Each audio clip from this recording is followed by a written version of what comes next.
తెలంగాణ బీజేపీలో వారిద్దరూ కీలక నేతలు. ఒకరు కేంద్ర మంత్రి, మరొకరు పార్టీ ఎంపీ. మొదటి నుంచి ఇద్దరి మధ్య సయోధ్య లేకపోవడంతో గొడవలు పడుతున్నారు. పరస్పర విమర్శలతో పార్టీ పరువును బజారుకీడుస్తున్నారు. ఇంత జరుగుతున్నా కమలం అధిష్టానం ఎందుకు పట్టించుకోవడం లేదు? పార్టీతో తాడోపేడో తేల్చుకోవాలన్న ఉద్దేశంతో ఎంపీ ఉన్నారా? ఇంతకీ ఎవరా నేతలు? ఎందుకు ఆ స్థాయిలో గొడవలు?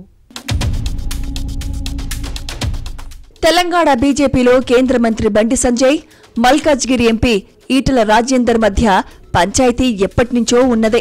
కాకపోతే ఇప్పుడు బయటపడింది. వివాదం చిలికి చిలికి గాలివానగా మారింది. చివరకు పార్టీ లైన్ దాటి మాట్లాడే పరిస్థితి వరకు వచ్చింది. ఇద్దరి మధ్య పోరు పీక్స్కు చేరి రచ్చరచ్చయింది.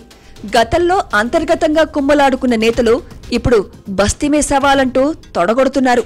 తేల్చుకుందాం రా అంటున్నారు. ఈటల రాజేందర్ బీజేపీలో చేరినప్పటి నుంచే బండి సంజయ్ అసంతృప్తితో ఉన్నారు. సమయం దొరికినప్పుడల్లా రాజేందర్ను పార్టీ లైన్కు లోబడి ఇరకాటంలో పెట్టే ప్రయత్నం చేస్తూ వచ్చారు. ఇన్నాళ్లు 4 గోడల మధ్య ఉన్న పంచాయతీ కాస్త ఇప్పుడు బహిర్గతమైంది. ఎంపీ ఈటల ఓ అడుగు ముందుకేసి కేంద్ర మంత్రి బండి సంజయ్ను ఎన్ని మాటలు అనాలో అన్నీ అనడంతో అది బజారున పడింది. బండి సంజయ్ కుమార్పై ఈటల రాజేందర్ చేసిన ఘాటు వ్యాఖ్యలు అటు రాజకీయ పార్టీలతో పాటు ఇటు బీజేపీలోనూ చర్చకు దారితీశాయి. 3-4 ఏళ్లుగా తన వ్యవహార శైలికి భిన్నంగా వ్యవహరించిన ఈటల రాజేందర్ ఒక్కసారిగా బయటపడ్డారు. గతంలో కేసీఆర్పై ఎలాంటి కామెంట్స్ చేశారో ఇటీవల బండి సంజయ్ పేరెత్తకుండా అంతకంటే ఎక్కువే విమర్శించారు. పరుష పదజాలంతో ఈటల రాజేందర్ చేసిన కామెంట్స్పై బండి సంజయ్ వ్యూహాత్మకంగా వ్యవహరిస్తున్నారన్న చర్చ సాగుతోంది. ఈటల మనసులో ఏముందో, పార్టీతో పాటు తన పట్ల ఈ ఎంపీ ఎలాంటి వైఖరితో ఉన్నారో బయట పడేలా చేయడంలో బండి సంజయ్ సక్సెస్ అయ్యారన్న చర్చ సాగుతోంది.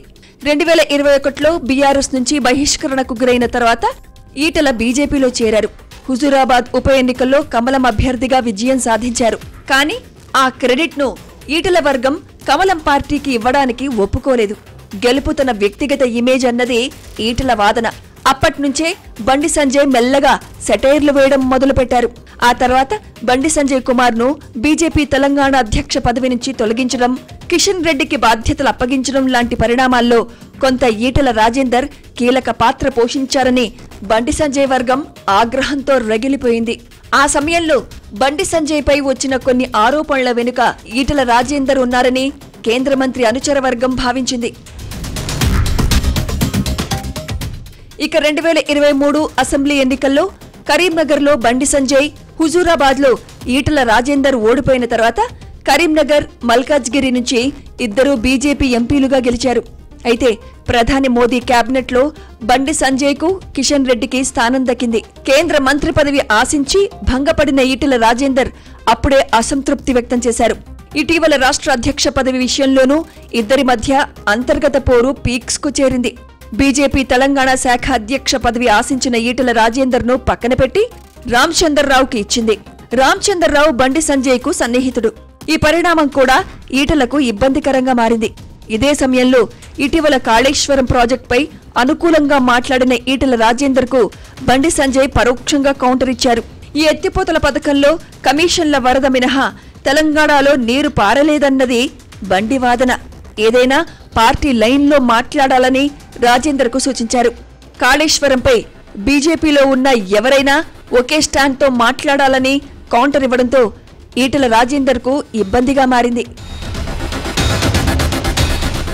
ఇక హుజూరాబాద్లో జరిగిన సైకిళ్ల పంపిణీ కార్యక్రమంలో కేంద్ర మంత్రి సంజయ్ ఈటలను పరోక్షంగా టార్గెట్ చేశారు.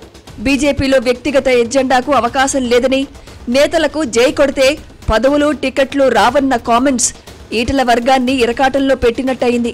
తెలంగాణలో ఎక్కడా లేని గ్రూప్ రాజకీయాలు హుజూరాబాద్లో ఎందుకుంటున్నాయని, లోక్సభ ఎన్నికల్లో బీజేపీకి తక్కువ ఓట్లు వచ్చేలా కుట్రలు జరిగాయన్న సంజయ్ ఆరోపణలు ఈటల వర్గానికి ఆగ్రహం తెప్పించింది. హుజూరాబాద్కు ఈటల రాజేందర్ పూర్తిగా దూరంగా ఉంటే మంచిదన్న అర్థం వచ్చేలా సంజయ్ మాట్లాడిన తీరుతో ఈ ఎంపీకి ఎక్కడో కాలింది. ఆ తర్వాత కేంద్ర మంత్రిని పరోక్షంగా టార్గెట్ చేయడంతో దుమారం రేగింది.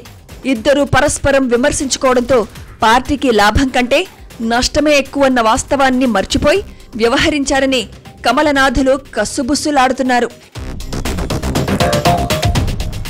ఇటీవల ఈటల రాజేందర్ కామెంట్స్ తర్వాత బండి సంజయ్ తన వర్గానికి ఫోన్లు చేసి స్పందించవద్దని, అంతా అధిష్టానం చూసుకుంటుందని సూచించడంతో కామ్గా ఉన్నారు. లేకపోతే వారు రెచ్చిపోయేవారు. ఇదే జరిగితే రచ్చరచ్చ అయ్యేది. ఇలా ఇద్దరి పంచాయతీ ప్రస్తుతం ఢిల్లీ చేరింది. ఇప్పటికిప్పుడే ఈ సమస్యను అధిష్టానం పరిష్కరించే అవకాశం లేదు. పైగా ఇక్కడి వరకు వచ్చిన తర్వాత ఇద్దరూ కలుస్తారన్న గ్యారంటీ లేదని పార్టీలోని ముఖ్య నేతలు చర్చించుకుంటున్నారు. మొత్తానికి క్రమశిక్షణకు మారుపేరైన కమలం పార్టీలో ఈ ఇద్దరి పంచాయతీ చూస్తుంటే ఇతర పార్టీలకు ఏమాత్రం తీసిపోదన్న చర్చ సాగుతోంది. ఇద్దరి మధ్య పోరు అధిష్టానానికి తలనొప్పిగా ఉన్నప్పటికీ సంజయ్ వైపే నిలబడే అవకాశం ఉంది. మరి ఈటల రాజేందర్ తర్వాత ఎలాంటి స్టెప్ వేస్తారో అన్న చర్చ సాగుతోంది.